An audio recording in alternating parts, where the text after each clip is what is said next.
Hei teman cerita Ilan, di cerita Ilan kali ini aku mau membahas hal apa aja yang sering diasosiasikan dengan orang Kanada. Karena seperti masyarakat dari negara lain, orang Kanada juga punya kekhasannya sendiri. Ted, this hydro bill is bigger than Louis Sir's biceps. What, you leave the carburetor on all night, eh? I moved here from Canada and they think I'm slow, eh? Salah satu kekhasan orang Kanada yang paling populer adalah penggunaan kata "eh". Ini merupakan stereotip linguistik di Kanada. Kata "eh" kalau di bahasa Indonesia kan kira-kira berarti "ya kan?" atau "ya enggak?".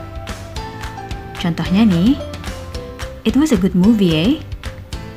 Atau mengutarakan rasa kaget dan opini. Misalnya, "What a game, eh?" Yang kira-kira kalau di bahasa Indonesiain jadinya "gila ya permainannya". Ya, kira-kira kayak gitu deh.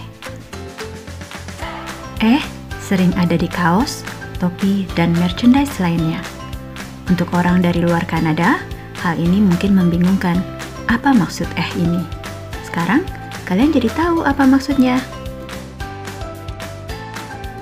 Terus, meskipun teman cerita Ilan nggak biasa menggunakan kata penting juga untuk tahu apa artinya dan gimana menggunakannya.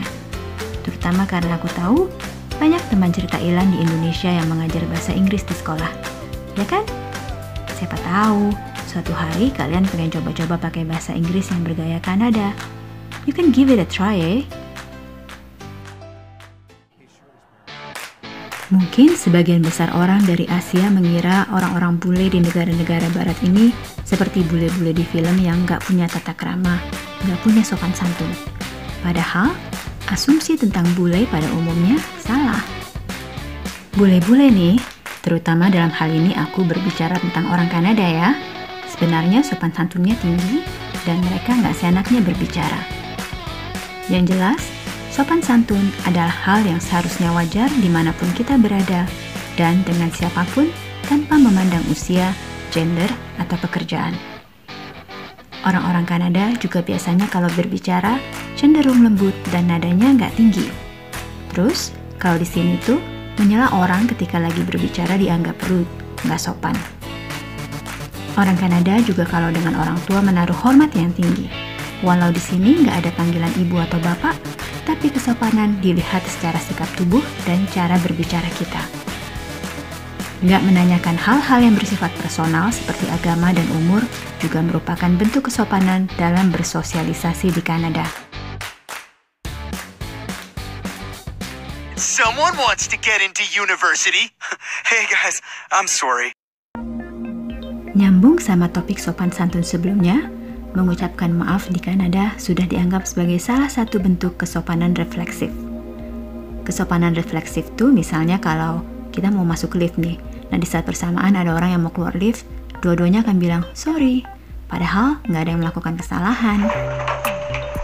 Sorry. Sorry. Jadi bisa dibilang orang Kanada tuh nggak gengsi untuk bilang sorry, mau dia salah atau enggak. Jadi kalau kalian pergi ke Kanada dan kalian mendengar kata sorry di mana-mana, itu adalah sesuatu hal yang biasa di sini. Kalau soal keramah tamahan, sebenarnya sama seperti orang-orang dari negara lain ya.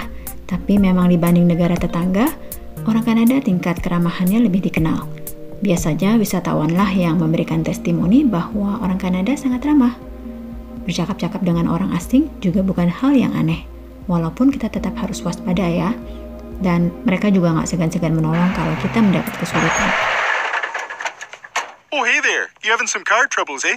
Yeah, we're trying to get to the North Pole. Well, I can probably take you to a gas station, eh? If you like, you can take my snowmobile. Really? You just give it to us? Oh, sure. That's what Canadian hospitality is all about.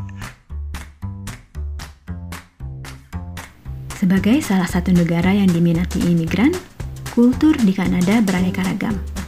Kalian bisa dengan gampang menemukan restoran Ethiopia di pusat kota Toronto, atau datang ke Festival Amerika Latin di dermaga Danau Ontario tiap musim panas.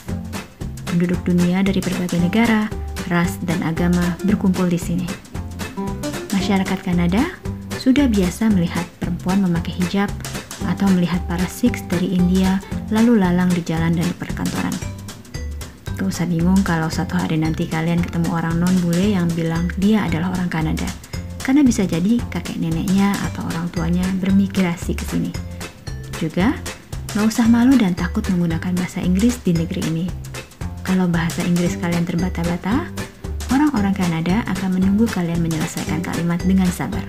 Karena mereka mengerti, bahasa Inggris buat sebagian besar orang di Kanada adalah bahasa kedua. Demikianlah hal-hal yang biasanya spesifik dilekatkan kepada orang Kanada. Gak kenal, maka gak sayang Sampai ketemu lagi di cerita Ilan berikutnya.